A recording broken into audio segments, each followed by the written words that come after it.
안녕하세요. 65회 전산세무 2급 이론시험을 살펴보겠습니다. 1번 다음 중 재무제표에 대한 설명으로 올바른 것은 1번 재무상태표는 자산, 부채, 자본, 수익 및 비용으로 구성되어져 있다. 틀렸습니다. 수익 및 비용은 손익계상서에 있죠. 그리고 2번 재무상태표는 일정 기간 동안의 기업의 경영 성과에 관한 정보를 제공한다. 네, 틀렸습니다. 손익계산서에 관한 설명이고요. 재무상태표는 일정 기간이 아니라 일정 시점에 관한 정보를 제공해 줍니다. 3번 기타 포괄손익 누계액은 부채에 해당한다. 아니죠. 기타 포괄손익 누계액은 자본에 해당합니다. 4번 재무제표는 재무상태표, 손익계산서, 현금흐름표, 자본변동표 및 주석으로 구분하여 작성한다. 네, 맞는 지문이죠. 그래서 1번의 정답은 4번이 되겠고요. 4번 같은 지문은 여러 번 출제가 되니까는 확실하게 알아두시기 바랍니다. 2번 다음 항목 중에서 손익계산서상의 영업이익 계산 과정에 포함되는 것은 1번 외상매출금 관련 대손상각비. 네, 영업이익 계산 과정에 포함이 됩니다. 판관비에 속하죠. 2번 유형자산 처분으로 발생한 손실은 영업의 비용에 속하고요. 단기 투자 자산을 보유한 상태에서 기말 결산 시기에 발생한 평가이익은 영업의 수익에 속합니다. 그리고 4번 업무와 관계없이 공익단체에 무상으로 금품을 기부한 경우에는 기부금이죠.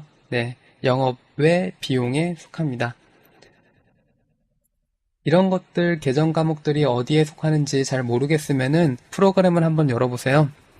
회계관리의 계정 과목 및 적요 등록을 보시면은 판관비를 열어보겠습니다. 1번에 외상매출금 관련 대손상각비에 관련한 계정 있나 볼까요? 네, 있죠. 보시면은 적요에 외상매출금의 대손에 관한 항목이 있습니다. 그래서 이 대손상각비는 판관비에 속한다는 것을 알 수가 있고요. 유형자산 처분으로 발생한 손실은 영업의 비용에 속합니다. 한번 열어보겠습니다. 판관비 아래쪽에 영업의 비용을 보시면은 유형자산에 관련된 손실이 있는지 보겠습니다.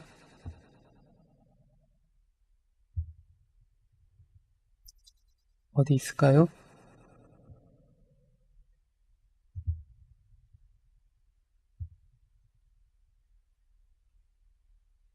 네, 다시 한번 찾아볼게요. 일반 전표 입력 들어가서 이렇게 찾아봐도 됩니다. 1월 1일 임의로 입력을 한 다음에 차변에 유형자산 처분 손실, 유형자산 처분 손실 970번대 있네요. 다시 한번 볼까요?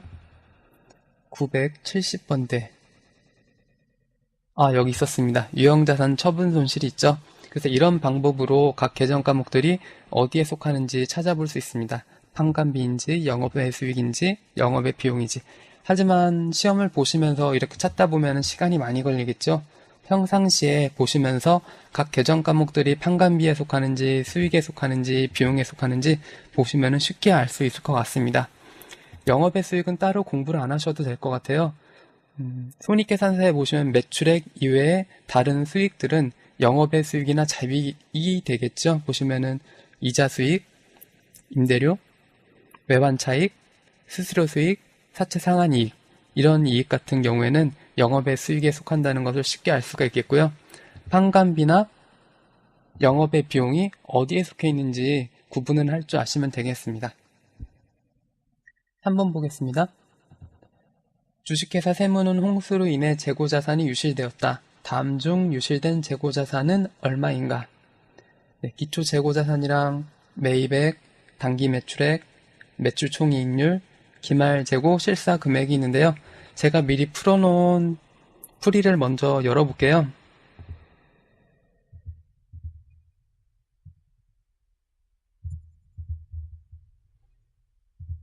네, 이쪽에 풀이를 보고서 설명을 해보도록 하겠습니다. 답이라고 써져 있는 것이 세무회계에서 세무사에서 정답으로 적혀져 있는 것인데요. 이렇게 보지 마시고 지난번에 말씀드렸듯이 재고자산 T 계정을 그려서 한 번씩 살펴보는 것이 훨씬 더 답을 구하기가 쉽습니다. 이해도 빠르고요. 네, 문제를 볼게요. 기초 재고자산이 8만 원입니다. 재고자산의 기초에 8만 원을 적어줍니다. 그리고 단기중 매입액이 100만 2만 원입니다. 매입액이 100만 2만 원이고요. 그리고 단기중 매출액이 80만 원, 매출 총이익률이 20%, 기말재고 실사금액이 10만 원입니다. 그럼 기말재고 실사금액이 10만 원이니까 이쪽 칸에다가 적어줍니다. 그러면 기초 매입 합하면 110만 원이 나왔고요. 기말에 10만 원이 있으니까는 매출 원가는 100만 원이라는 것을 알 수가 있죠. 네, 그래서 매출 원가를 구할 수가 있고요. 근데 단기중 매출액이 80만 원이었고 매출 총이익률이 20%였다고 합니다. 매출 총이익률은 매출 총이익을 매출액으로 나눈 것인데요. 매출 총이익률이 20%였고 문제에 주어졌고요. 매출 총이익을 구하는 건데 매출액이 80만 원이라고 주어졌습니다. 매출액이 80만 원이니까 매출 총이익은 당연히 16만 원이 되겠죠. 그래야 20% 매출 총이익률이 20%가 되니까요. 그러면 이것으로 매출 원가를 구할 수가 있는데요. 매출 원가는 매출액에서 매출 총이익을 차감한 거니까 매출액 80만 원에서 매출 여기 있군요. 위에도 있죠. 매출액 80만 원에서 매출 총이익 16만 원을 차감하게 되면은 64만 원이 나옵니다. 원래 장부상 매출 원가가 100만 원이어야 되는데 단기중 매출액하고 매출 총이익률을 역산해 보면서 매출 원가를 계산해 보니까는 64만 원이 나왔습니다. 그럼 기말에 유실된 재고는 원래 장부상에 있어야 되는 매출 원가 100만 원에서 매출 원가 총이익률로부터 역산한 64만 원을 빼게 되면은 36만 원이 나오는데요. 그래서 다음 중 유실된 재고자산은 얼마인가라고 물어봤는데 36만 원이 정답이 되겠습니다. 다시 한번 볼게요. 재고자산에서 기초 매입을 적어주고요. 기말을 적어줬습니다. 그로부터 매출 원가를 장부상 매출 원가를 구할 수가 있었고요. 100만 원. 매출 총 이익률 20%가 주어졌고 매출액이 단기중 매출액이 80만 원이 주어졌습니다. 그래서 이로부터 매출 총 이익을 구할 수가 있었고요. 단기중에 매출 원가를 구할 수가 있었습니다. 이 매출 원가를 장부상의 매출 원가인 100만 원과 비교를 해봤을 때 나머지 차이 나는 금액이 유실된 재고자산으로 볼 수가 있는데요.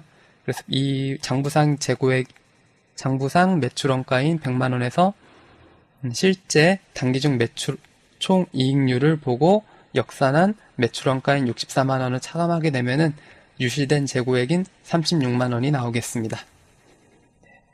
4번을 볼게요.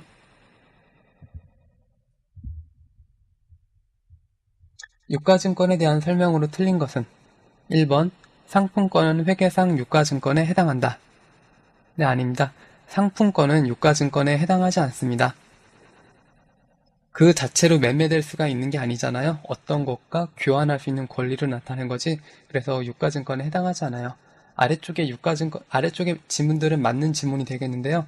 유가증권에는 지분증권과 채무증권이 포함되어 있다고 되어 있는데, 그래서 지분증권에는 주식, 채무증권은 사채로 생각을 하시면 되겠습니다. 주식과 사채, 이 두 가지와 상품권은 좀 성격이 다르다는 것을 어느 정도 느끼실 수 있겠죠? 네, 2번 볼게요. 단기매매증권의 평가손익은 미실현 보유 손익이지만 단기손익에 반영한다. 네, 단기매매증권의 평가손익은 단기손익에 반영하는 게 맞습니다. 매도가능증권의 평가손익은 단기손익이 아니라 기타 포괄손익 누계액이라는 것도 알아두시고요. 유가증권의 손상차손 금액은 단기손익에 반영한다. 네, 조금 어려운 지문인데요. 유가증권의 손상차손은 모두 단기손익에 반영합니다. 유가증권에 매도가능증권이 있기 때문에 매도가능증권 평가손실이 기타 포괄손익 누계액에 들어가기 때문에 손상차손도 단기손익에 반영하지 않고 기타 포괄손익 누계액으로 반영하지 않을까라고 생각할 수가 있는데요. 평가 손실하고 손상차손하고 좀 다른 점은 손상차손은 나중에 평가하더라도 평가 회복이 안 될 거라고 판단이 되는 경우에 손상차손으로 인식한다고 그렇게 생각을 하시면 될 것 같습니다. 그래서 유가증권의 손상차손은 당기손익에 반영하도록 되어 있습니다. 네, 5번. 다음 중 충당부채 및 우발부채에 관한 설명이다. 잘못된 것은 1번 보기 보겠습니다.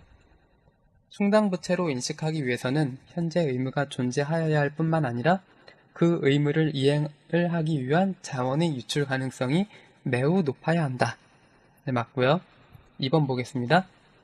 충당부채의 명목 금액과 현재 가치의 차이가 중요한 경우에는 의무를 이행하기 위하여 예상되는 지출액의 현재 가치로 평가한다.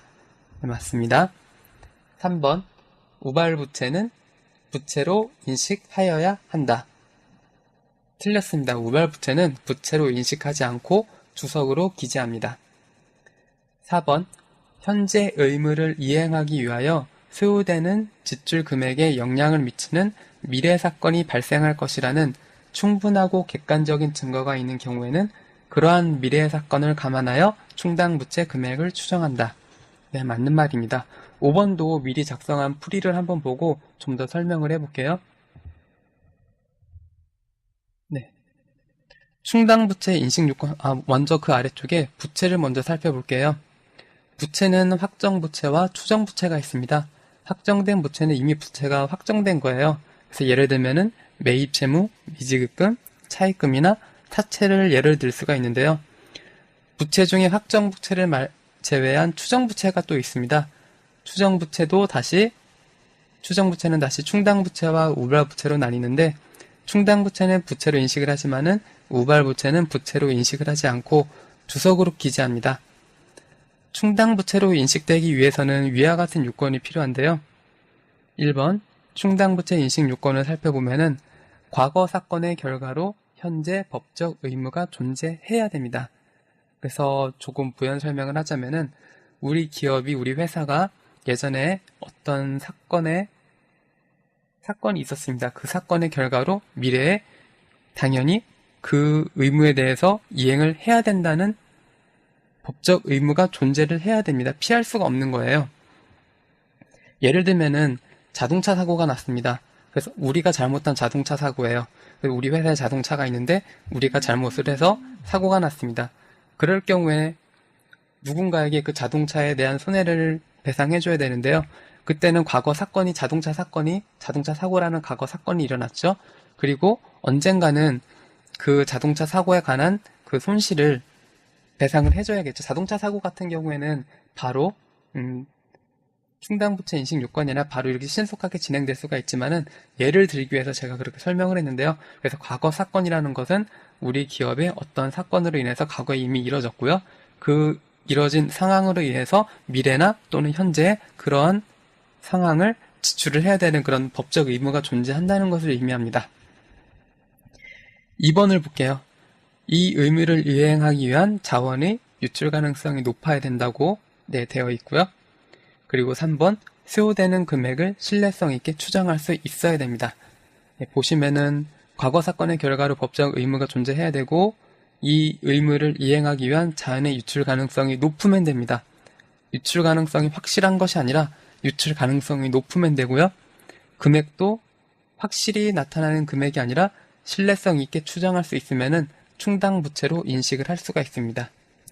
그래서 이 충당부채 인식 요건에 해당하지 못하는 것들은 우발부채에 해당한다고 보시면 돼요. 그렇게 보시면 정확하지는 않지만은 이 충당부채에 해당하지 않지만은 부채로 인식해야 될 것 같은 것들은 우발부채로 인식을 하고요. 우발부채는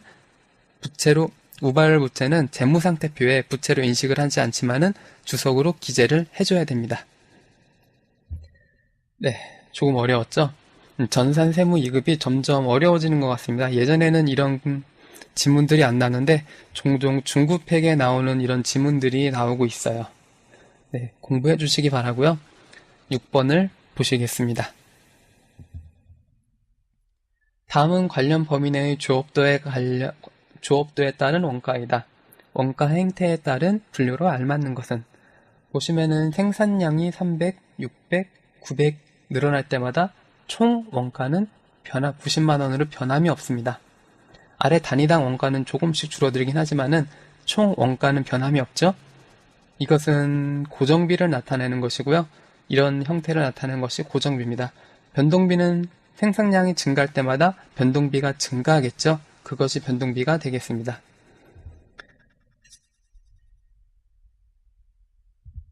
네, 아래쪽에 준변동비가 있습니다. 준고정비도 있고요.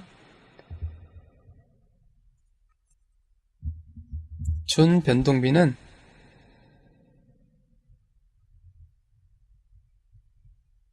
이쪽이 총 원가라고 하면은요.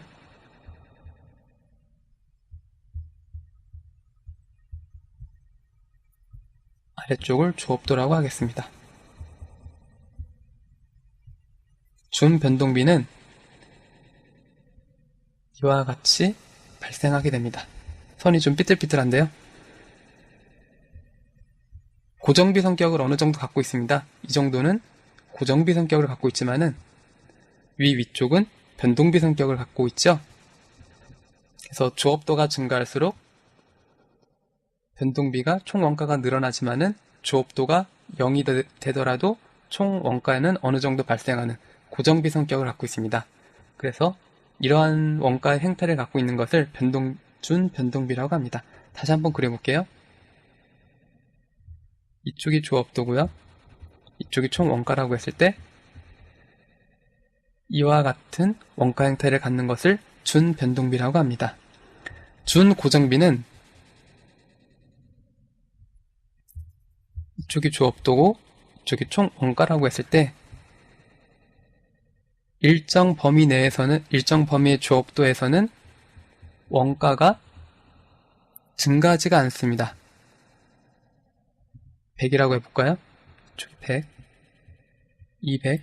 하지만 이 일정 조업도, 일정 관련 범위의 조업도를 벗어나게 되면은 원가가 갑자기 증가하지만은 또 어느 일정 범위까지는 원가가 증가하지 않고요. 또 200까지는 일정하지만 어느 순간에 200을 넘게 되면은 원가가 증가하지만 고정비 성격으로 나타납니다. 그래서 이와 같은 것을 준고정비라고 하고요. 위에를 준변동비라고 하게 되겠습니다.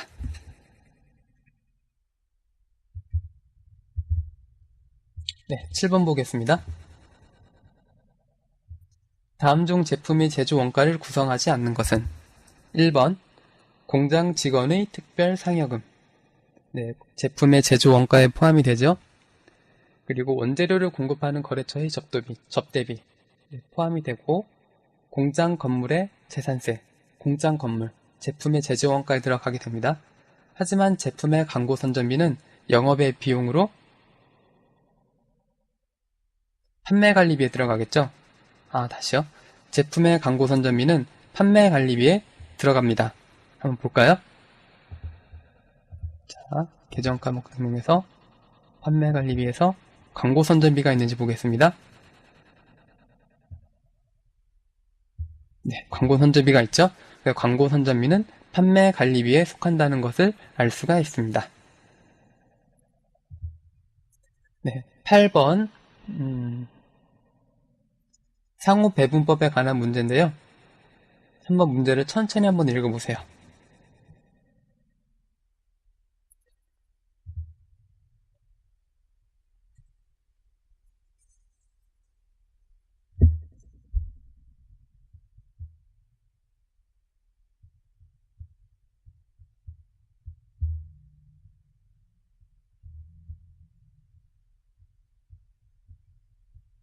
자, 보시면 수선 부문과 동력 부분의 발생 원가는 각각 2만원과 3만원이라고 되어 있습니다.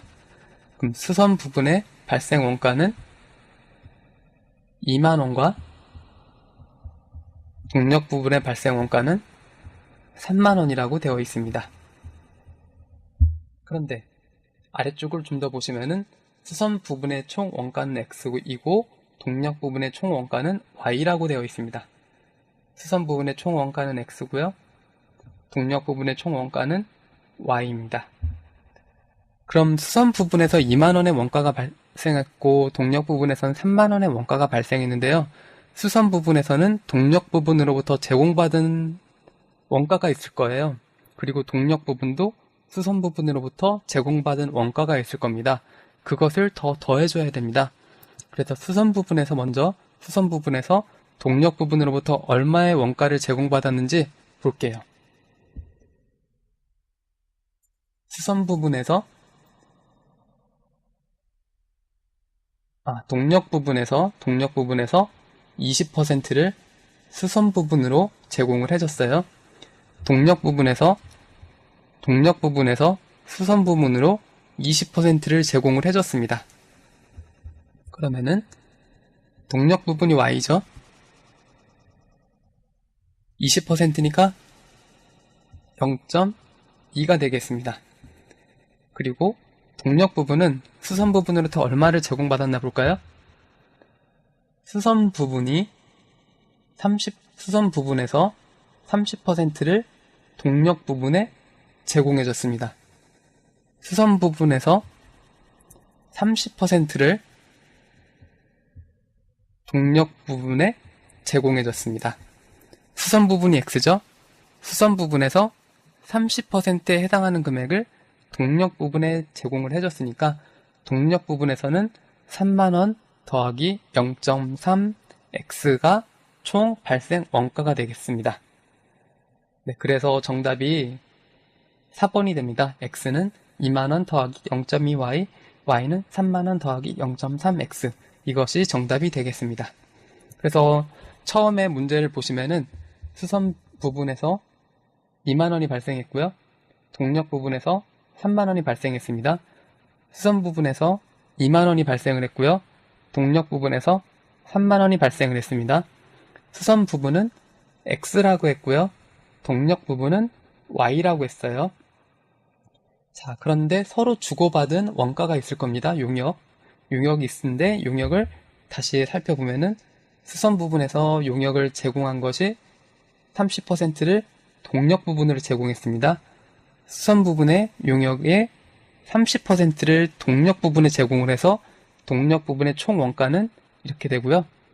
동력 부분은 20%를 수선 부분으로 제공했습니다.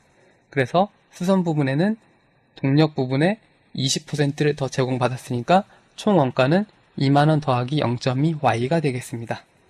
네, 이런 식으로 순서대로 문제를 풀면 되겠습니다. 자, 9번 볼게요.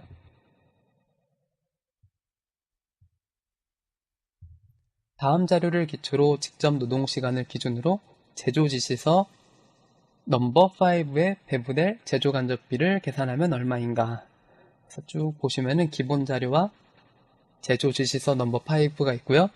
이 넘버 5에는 직접 재료비, 직접 농업비, 직접 노동시간이 있는데 직접 노동시간을 보고서 제조간접비로 얼마를 배부해야 되는지 보면 되겠습니다. 원가를 모르더라도 쉽게 풀 수가 있습니다. 문제를 보시면은 직접 노동시간을 기준으로 해서 제조간접비를 계산한다고 되어 있습니다. 보시면 기본 자료에 직접 노동시간 500시간이 있고요. 제조간접비 총액이 2만원이 발생했습니다. 이 2만원을 500시간으로 나누면 시간당 제조간접비가 얼마로 계산이 되는지 알 수가 있죠? 2만원 나누기 500을 해볼까요? 2만원 나누기 500을 하면은 40이 나옵니다. 시간당 40원이 나오는데요. 써보겠습니다.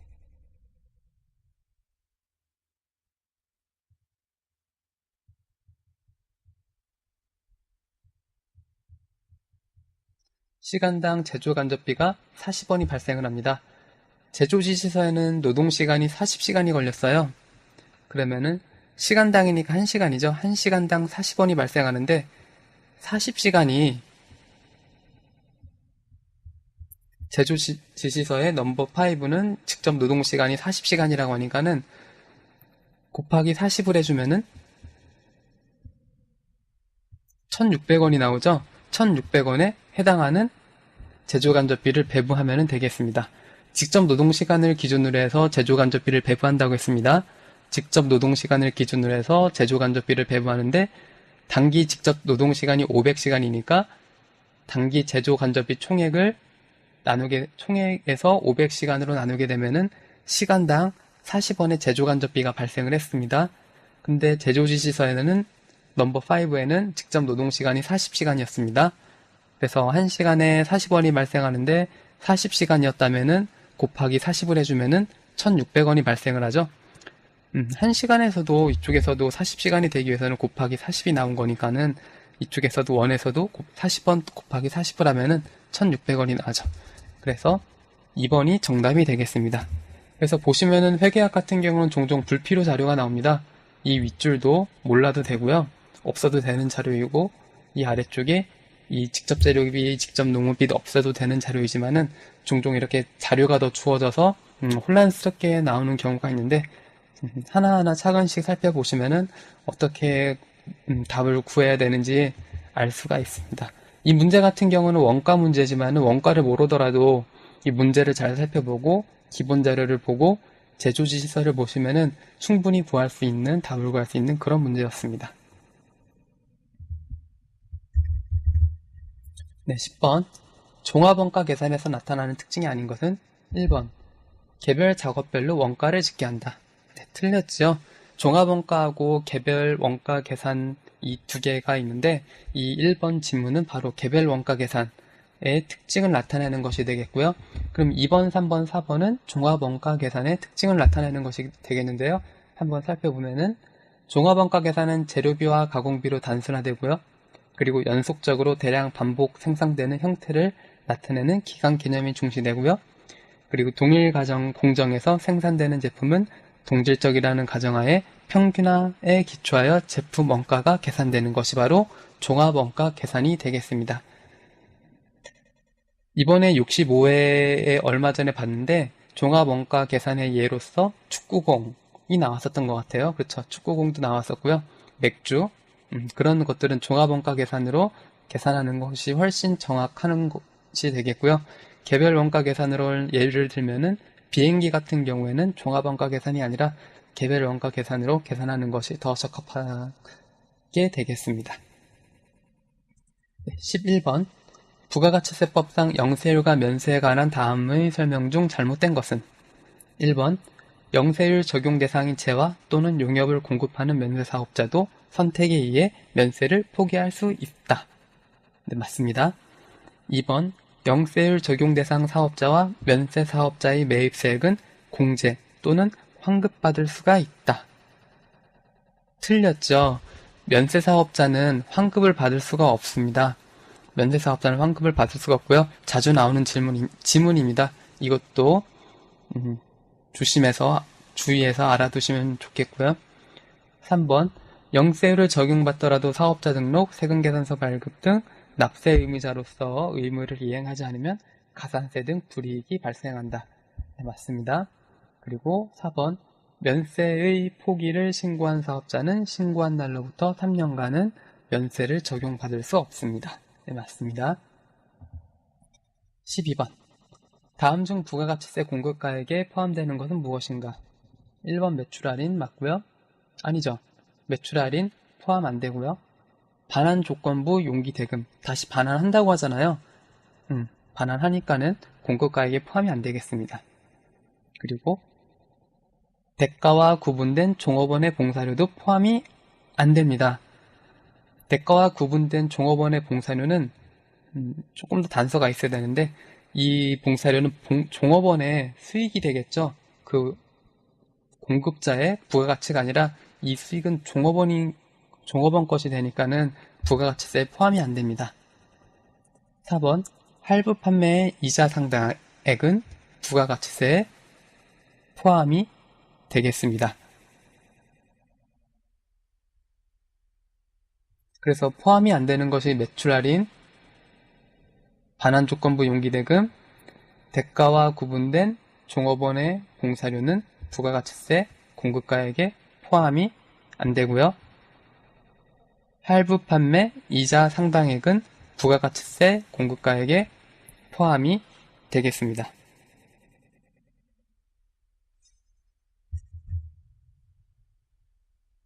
13번. 다음은 부가가치세법상 의제 매입 세액 공제에 관한 내용이다. 올바른 것은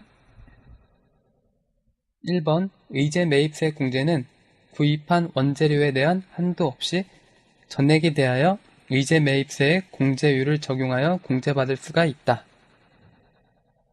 틀렸습니다.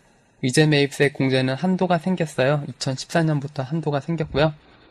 2번 사업자 유형이나 과세 표준에 따라서 한도가 다 다릅니다. 그래서 한도가 있다는 것을 그것만 알아주시면 되겠어요. 2번 의제 매입세 공제는 부가가치세 확정 신고뿐만 아니라 예정 신고 때에도 공제받을 수가 있고요. 네, 그래서 2번이 맞는 지문이 되겠고 3번 간이가세자는 의제 매입세 공제를 받을 수가 없다. 아닙니다. 간이가세자도 음식점업을 하시는 분들은 의제 매입세액을 공제받을 수가 있고요. 4번 개인 사업자인 일반 과세자인 음식점은 농업인으로부터 정규 증빙 없이 농업인으로부터 구입 시 의제 매입 공제를 받을 수가 있다. 아닙니다. 개인 사업자를 운영하는 음식점업도 정규 증빙을 받아야지만 의제 매입세 공제를 받을 수가 있습니다. 14번 소득세법상 원천 징수 대상 기타 소득에 해당하는 것은 1번 알선 수재 및 배임 수재에 의하여 받는 금품 아니고요. 2번 뇌물 아닙니다. 3번 법인세법에 따라 기타 소득으로 처분된 소득은 소득세법상 원천 징수 대상 기타 소득에 됩니다. 4번 계약의 위약으로 인하여 받는 위약금으로서 계약금이 위약금으로 대체된 경우는 이것도 아닙니다. 그래서 정답은 3번이 되겠고요. 15번 소득세법상 근로소득자와 사업소득자에게 공통으로 적용될 수 있는 공제 항목을 나열한 것은 이라고 나와 있는데요.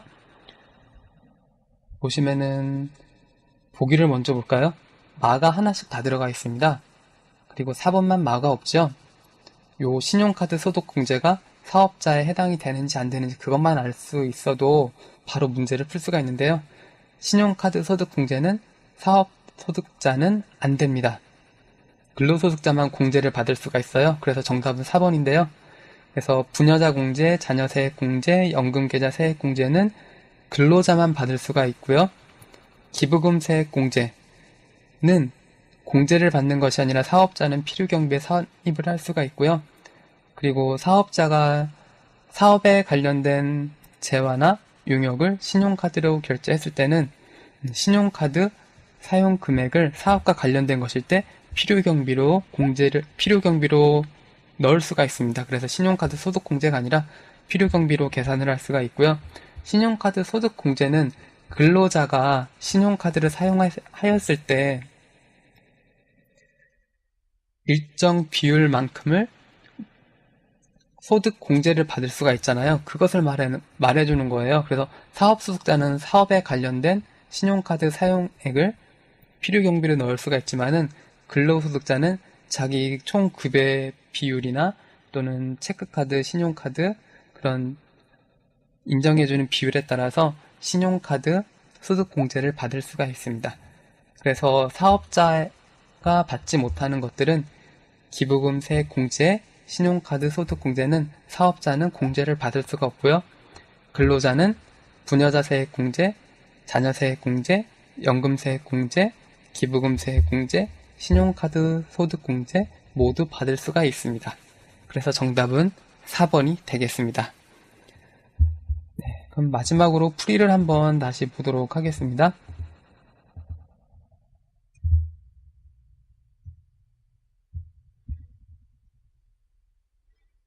네, 일정 기간 동안의 기업의 경영 성과에 관한 정보는 손익계산서고요.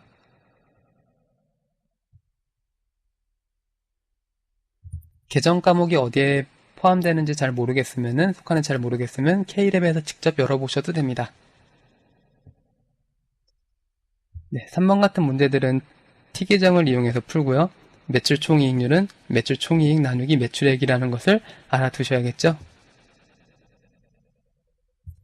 충당부채 인식 요건도 한 번씩 다시 한번 읽어보시고 부채는 확정부채와 추정부채로 나뉘고 추정부채는 충당부채와 우발부채가 있는데 충당부채만 부채로 인식하고 우발부채는 주석으로 기재한다는 것 알아두시면 되겠습니다. 준변동비와 준고정비 원가 행태도 함께 알아두시고요. 상호 배분법입니다. 나중에는 이 연립방정식을 계산하라고 나올 것 같기도 한데요. 어떻게 식을 세워야 되는지 다시 한번 살펴보시기 바랍니다. 네, 9번은 원가 문제지만 원가를 모르더라도 문제를 잘 읽어보시면 충분히 풀 수 있는 그런 문제였습니다. 네, 이쪽에 보시면 할부 판매 이자 상대액, 이자 상당액, 할부 판매 이자는 공급가액에 포함하지만은 연체 이자는 과세 표준에 포함하지 않는다는 것을 함께 알아두시고요. 할부 판매 이자와 연체 이자를 혼동하지 마시기 바랍니다. 네, 이상으로 전산회계 65회, 전산 세무 2급 65회 이론 시험을 살펴봤습니다. 네, 감사합니다.